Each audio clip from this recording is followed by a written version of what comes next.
সুইজারল্যান্ডের বিপক্ষে Lionel Messi কোনো গোল করতে পারেননি শেষ মুহূর্তে কোনো ম্যাজিক দেখিয়ে দলের আত্মবিশ্বাস ফিরিয়ে আনতে।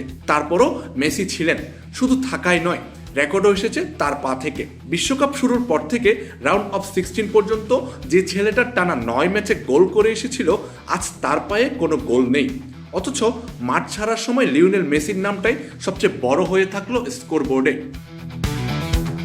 ক্যান্সাস সিটিতে শুরু হয়েছিল তার পা থেকেই। 10 মিনিটের মাথায় ডান দিক থেকে বাড়ানো নিখুঁত এক কর্নার কিকে মাথা ছোঁয়ালেন অ্যালেক্সিস ম্যাকঅ্যালিস্টার।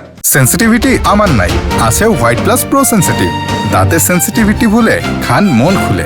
বল জড়ালো সুইজারল্যান্ডের জালে। মেসির শরীরী ভাষায় তখনও সেই পুরনো তাড়না, নিজে গোল করার, প্রতিপক্ষকে ভেঙে দেওয়ার।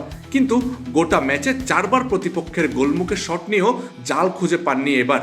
এই বিশ্বকাপে প্রথমবারের মতো গোলহীন থাকলেন তিনি। তাতে অবশ্য গল্পের নায়ক বদলায়নি। 10 জনের সুইজারল্যান্ডকে আটকাতে যখন আর্জেন্টিনা রীতিমতো ঘাম ঝরাচ্ছে, তখন মেসির সেই একটা মাত্র অ্যাসিস্টই হয়ে দাঁড়ালো ম্যাচের ভিত্তি।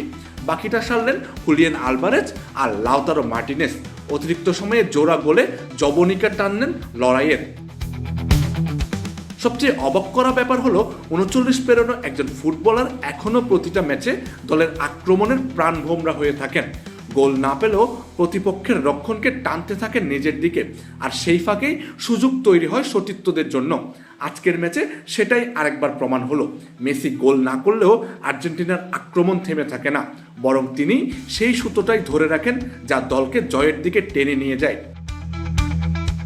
এখন অপেক্ষা আটলান্টার, যেখানে আগামী বুধবার ইংল্যান্ডের মুখোমুখি হবে আর্জেন্টিনা।